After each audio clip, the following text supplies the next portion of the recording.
My tips on making a FNAF character in gacha.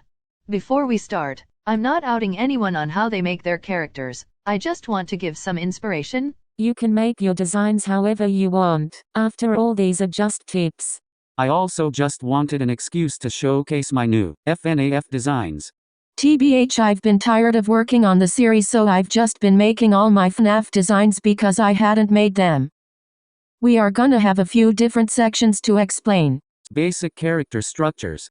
When making a FNAF character or any character at all, you should start with a base. I like making my own base because I have characteristics in my design I use for everyone. Having features helps make your style and characters distinguishable, and helps make it known it's your designs. For example, in my style I shrink the head, narrow the torso and make the legs longer. Just make sure not to get too caught up on sticking with the base. What makes your designs even better is having variety, like in real life. Like in my pig patch design, I made him bigger instead of just sticking with the same base for every character. I suggest making your own base instead of just using the default present base. Other than changing the body type, you can add certain facial features, changing the eye size to match the face, or to add some character to the design, like an eye that is smaller or darker. I definitely recommend changing the eye. You don't want to end up with this. You can make your own nose type or have no nose. I like adding a shadow over the nose. It helps add some shape to the face and makes it look nicer. I also add shadows under the eyes. This helps me bring out the eyes more. Having a style and variety helps make some pretty cool designs. Understand your setting. I know it seems like a lot of work, but building a life for your character or just considering a setting for your characters helps you make more accurate designs. I'm gonna use this as an excuse to show off my aftons, hahaha. With the aftons especially, I see them being taken out of their time period, and obviously it's fine. I know I can't be talking, I remember my old afton designs, but this is where settings come into play.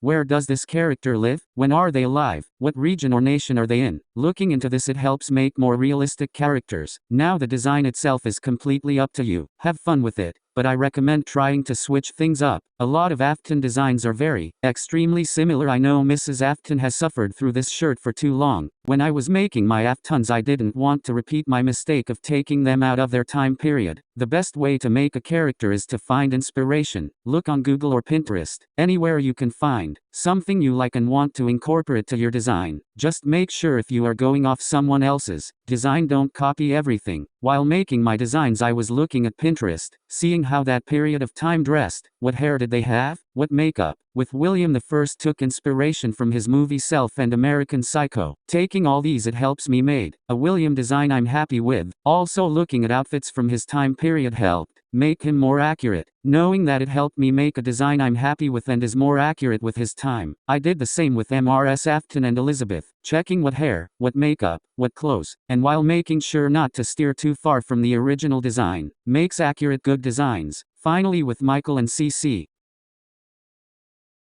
Wow, look at our lovely Afton family. Overcrowding and coloring, something I also see a lot, and not just in gacha, FNAF, but with others, is a lot of overcrowding, just piling a lot of things on. And don't get me wrong, sometimes it looks really cool, but I like to look at a character with ease and not be overwhelmed. That's why if you see, my designs are pretty simple. I don't have too many accessories unless needed. The most accessories you might see in my designs are with security breach and with the scraps. The scraps are an example of when overcrowding can look good, otherwise it's very overwhelming. Even with natural colors, it's still off. Also, understanding the basic color principles helps make your designs easy on the eyes. Knowing which colors look good together and the different shades and variations, blah blah blah. Coloring is completely up to you. What you think looks good and makes you feel happy with it. Considering personalities, what I mean is, imagine how that character will act. How would they try to appear? Then try and guess how they would dress themselves, what styles they go for. Think of cliches. Bad boys are usually dressed with leather and jeans, nerds with glasses and sweaters. Think of who the character is. Look at these characters. Bet you can guess they act bratty, but don't go too deep into it. Unless the character is completely bratty and nothing else, then consider the thoughts of the character.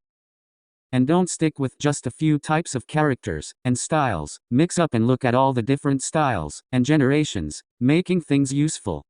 Don't be held back by thinking you can't make a good designs because you don't have the right accessories. Let's look at my glam rock chica. I made her earrings using these hair clips and adjusting them. I do this a lot, especially when making earrings, and not just earrings. I made baby's hair ties with berry ears. Explore the accessories and think of how you could change them to help your design. Taking all these things into consideration, let's make a character. I'm going to make Henry because I'm still working on the FNAF humans. I changed the body type a little bit, gave him a tan and tinted his character. Let's change his height and his eyes. I gave him some eye bags due to lack of sleep from work and losing his daughter. I'll give him a more serious expression. Let's change the eye color to something that will go well with his skin. We will add some facial hair. Gotta give his bald ass some hair. We will go with a color that complements his eyes.